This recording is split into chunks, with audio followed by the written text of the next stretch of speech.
दीपक शर्मा जी। राधे राधे। राधे राधे महाराज जी। महाराज जी, मैं तिहाड़ जेल में जेलर हूँ महाराज जी। महाराज जी, मेरे को एक प्रश्न है कि मेरे अपने अंदर के सामर्थ्य को मैं कैसे पहचानूं? कृपया ऐसा गुरु मंत्र देकर मार्गदर्शन। नाम जप के द्वारा हम अपने जो आंतरिक शक्ति हमारी विस्मृत हो गई है। हम भगवान के अंश हैं, हमारे में अपार सामर्थ्य है, भगवान को अधीन करने की सामर्थ्य है। सुमिर पवन सुत पावन नामो, अपने बस कर राखे रामो। भगवान के भजन के प्रताप से हनुमान जी ने भगवान को अपने अधीन कर लिया। भगवान का नाम एक प्रेमाधीन है। तुम्हारे अंदर जो शक्ति है वो खो चुकी है, क्योंकि हमने अपने को देह मान लिया। देह में एक लिमिट शक्ति है, देह में एक सीमित पावर है, लेकिन मेरे में बहुत अपार पावर है। तो जो जितना अपने पावर को जागृत हो जाता, अब जैसे सिद्ध लोग हैं, आकाशचारी, आकाश से चलते हैं, दूसरों के मन की बात जान लेते हैं, वो पत्थर में भी प्रवेश कर सकते हैं। तो वो अपनी शक्ति को जान गए ना। हम देह भाव में है ना। जैसे अभी आप ईमानदारी से देखो, आप अपने को देह ही तो मानते हैं ना। आप इसके अंदर रहते हुए, शरीर के अंदर 35-40 साल हो गए होंगे। कै साल के हैं आप? 40 के ना। तो आपने अपने को कभी जाना? आपने कभी अपने को देह से अलग माना? नहीं माना ना, देह ही माना। तो आपका पावर सीमित रहेगा, क्योंकि आप देह भाव से हैं। जब भगवत भाव से होंगे तो असीम सामर्थ्य जागृत हो जाएगी। उसी के लिए नाम जप करो। गंदे आहार का त्याग, मतलब जो अभक्ष पदार्थ हैं वो नहीं पाने चाहिए। अपेय जो नहीं पीना अपने लिए, वो नहीं पीना चाहिए। जैसे शराब आदि, ये अपेय है, इनको नहीं पीना चाहिए। मांस आदि, ये अपने लिए अभक्ष भोजन है। पवित्र भोजन पाना, भगवान का नाम जप करना। और जैसे आप जेलर हैं तो समस्त कैदियों में भगवत भाव रखना। अगर उपद्रव कर रहा है तो उसको शासन में ले रहे हैं, लेकिन उसके अंदर हम भगवान को देख रहे हैं कि पावर इसका भगवान ही है इसके अंदर। तो अपने आप आपके अंदर दिव्यता आने लगेगी, भागवतिक भाव आने लगेगा। जो सेवा दी गई उसमें भगवत भाव निषेध नहीं। जैसे आप मतलब जेलर है, आप कोई कैदी उपद्रव कर रहा है तो आपको शासन में लेना है, तो भगवत भाव रखते हुए उसको हम शासन में लेंगे। जैसे भीष्म जी भगवान के भक्त हैं, पर विपक्ष में भगवान खड़े हैं ना, पांडवों के पक्ष में। तो अर्जुन को भी बाण मारते हैं, भगवान को भी बाण मारते हैं, क्योंकि आपने इस समय युद्ध क्षेत्र में हमें कर्तव्य दिया है कि हमसे युद्ध करो, तो हम बराबर आपसे युद्ध करेंगे।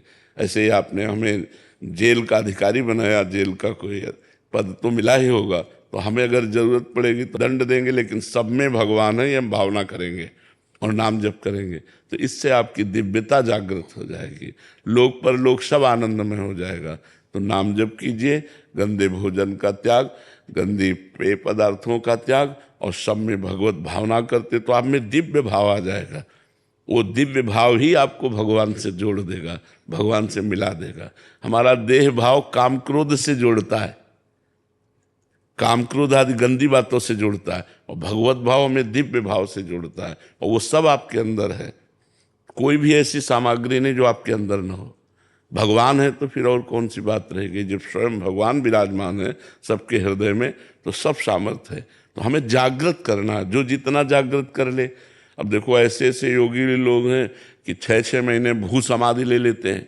गड्ढा खुदवाया, उसके अंदर हो गए, ऊपर से पैक हो गए, 6 महीने उसी में है, और फिर इसके बाद जीवित निकलते हैं। तो उन्होंने अपनी शक्ति को जागृत किया कि 6 महीने प्राणवायु को रोक करके भगवान की आराधना, तो जागृत की ना शक्ति, जो जितनी जागृत कर ले। तो ऐसे तो सारी चीज़ें मेरे हिसाब से मैं बेहतर कर रहा हूँ, फिर भी मुझे लगता है कि मेरे अंदर पोटेंशियल और है, तो उसको और किस तरह से उभार के मैं ला सकता कह रहे हैं कि मेरे में बहुत और ज्यादा शक्ति है। हाँ करने है, की सब में सामर्थ्य। है, ये हम स्वीकार करते हैं, सब में है। क्योंकि जब भगवान है तो सब है।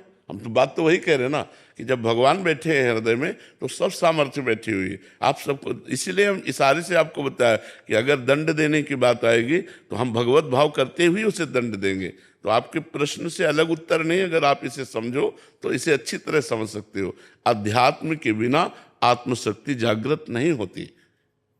आप अपनी जितनी सामर्थ्य रखते हो तो देह भाव से रखते हो। अभी दिव्य सामर्थ्य नहीं जागृत हुई, वो सामर्थ्य अध्यात्म से जागृत होती है।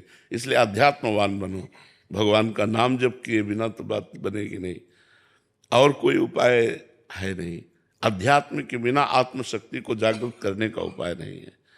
देखो, पूरे त्रिभुवन का शासन करते हैं यमराज जी।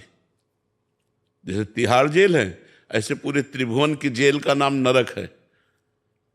और वो निरंतर भगवान की आराधना में बने रहते हो, पापियों को घोर दंड देते हैं। जीवात्माएं जितनी जाती हैं, जो पाप करता है उसको घोर निर्दयी होकर उनको दंड देते हैं, लेकिन वो भगवत भाव में रहते हैं। 12 महाभागवतों में यमराज जी का भी नाम है।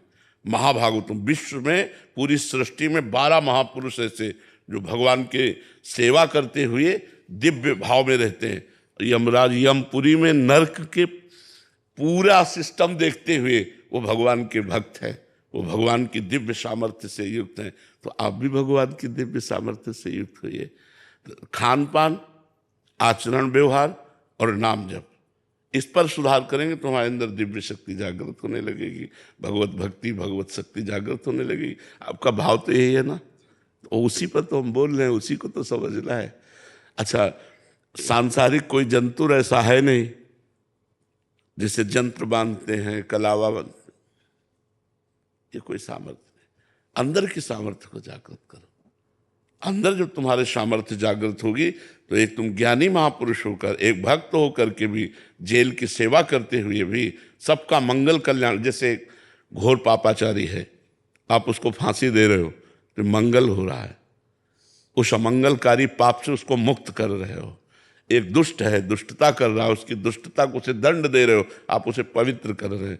जैसे हमारे मल लग जाए तो हम उसे धोते हैं ना, तो ऐसे अपराध रूपी मल लगने पर उसको दंड देकर आप पवित्र कर रहे हो।